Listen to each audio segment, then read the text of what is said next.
Hora de conversar com Mônica Bergamo. A Mônica conversou com a primeira-dama, Janja. Numa rara entrevista, a Janja não é que ela seja muito discreta, enfim, ela aparece bastante em redes sociais, mas ela não é de dar entrevistas. Para a Mônica, ela deu.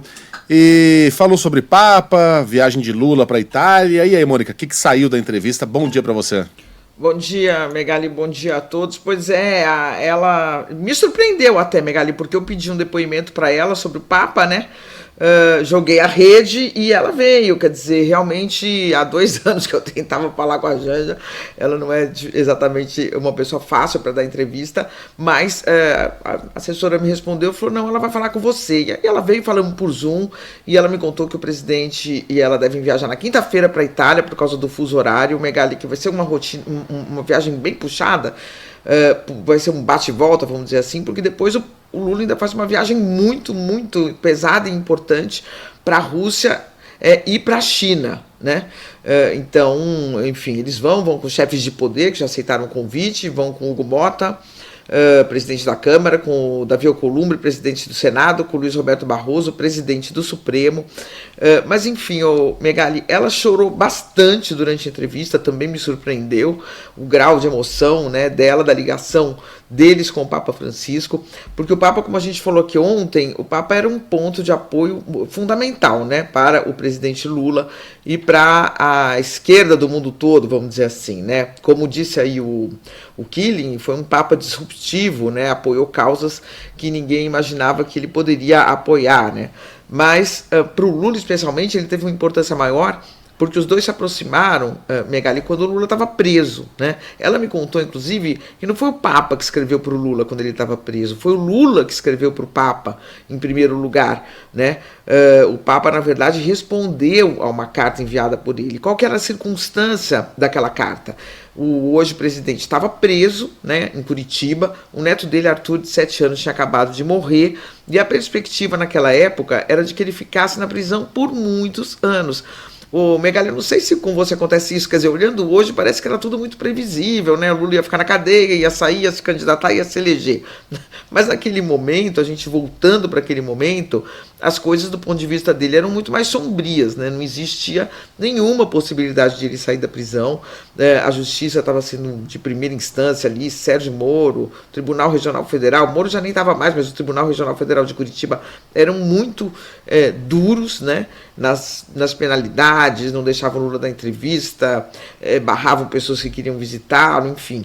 E aí ele resolveu, era um momento, segundo ela, de grande desesperança, e ele resolveu escrever para o Papa, né? Não foi uma carta despachada, foi uma carta levada até a Itália pelo Gilberto Carvalho, velho amigo do presidente, chefe de gabinete do presidente em mandatos anteriores. E Megali, qual não foi a surpresa quando o Papa respondeu?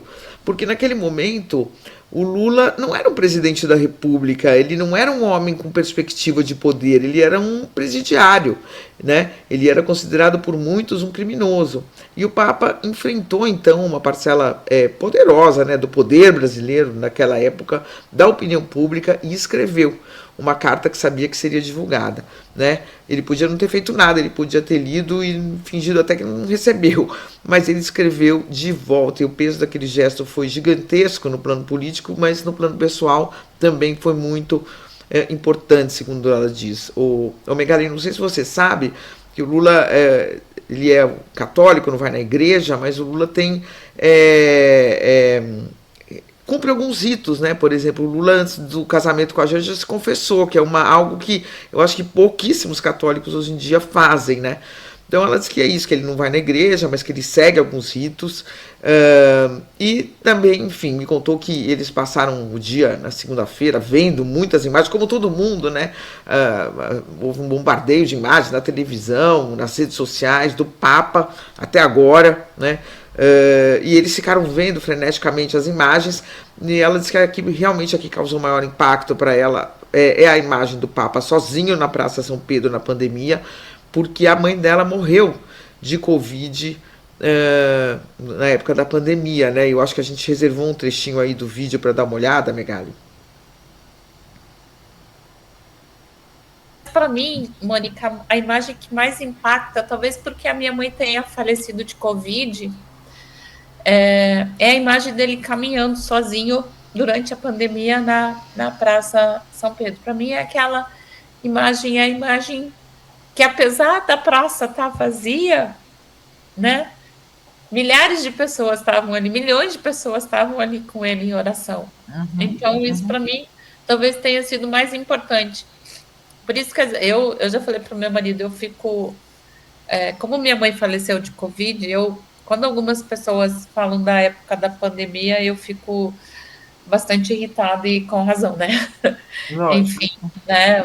Do negacionismo, da falta de respeito das pessoas, como a minha mãe, que agonizou numa cama de hospital antes de ser entubada e mesmo depois de sair do tubo. Então, às vezes, ser obrigada a ficar no mesmo espaço que algumas dessas pessoas, para mim, é uma profunda falta de respeito com a memória da minha mãe e com milhares de pessoas que morreram.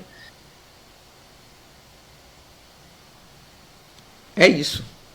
Mônica, imagine ficar convivendo com um monte de negacionista, né? Você, como primeira-dama, não pode levantar e sair da sala. Mas, enfim.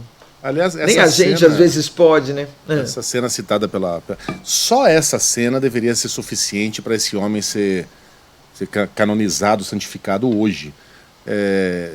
Aquilo demonstrou que o Papa estava entendendo exatamente a gravidade daquela situação e o papel dele, né, como líder da maior instituição do planeta, e é a maior instituição do planeta, a Igreja Católica. Não é a que tem mais fiéis, mas como lembrou bem o Reinaldo ontem no programa Não é da Coisa, é a única grande instituição, grande religião que tem um comando central, né, no Vaticano. 1 bilhão e 700 mil membros, né, dessa instituição tão importante, e ele entendeu bem a gravidade do momento e o papel dele, né, naquele instante, que era de ocupar ele sozinho, mas ao mesmo tempo espiritualmente bilhões de pessoas estavam ali com ele, aquela praça para fazer uma reza pela humanidade num dos momentos mais difíceis que a gente já atravessou como seres humanos mesmo. Exatamente. Eu só queria contar uma coisinha aqui.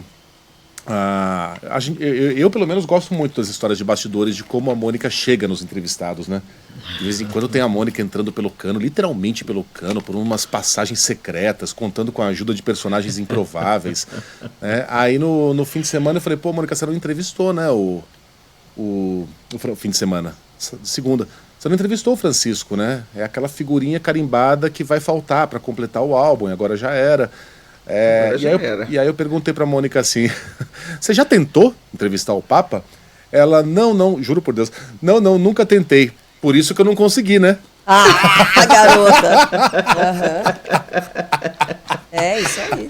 Mas, Megali, você sabe que enfim, é porque como não tem, não sei, não tentei, né? Não passava pela minha cabeça. E quando o Papa veio ao Brasil, como nossos colegas se anteciparam e deram esse furo fenomenal, você não vai também ficar na cola dos outros, né? A gente tem aquele orgulho de repórter.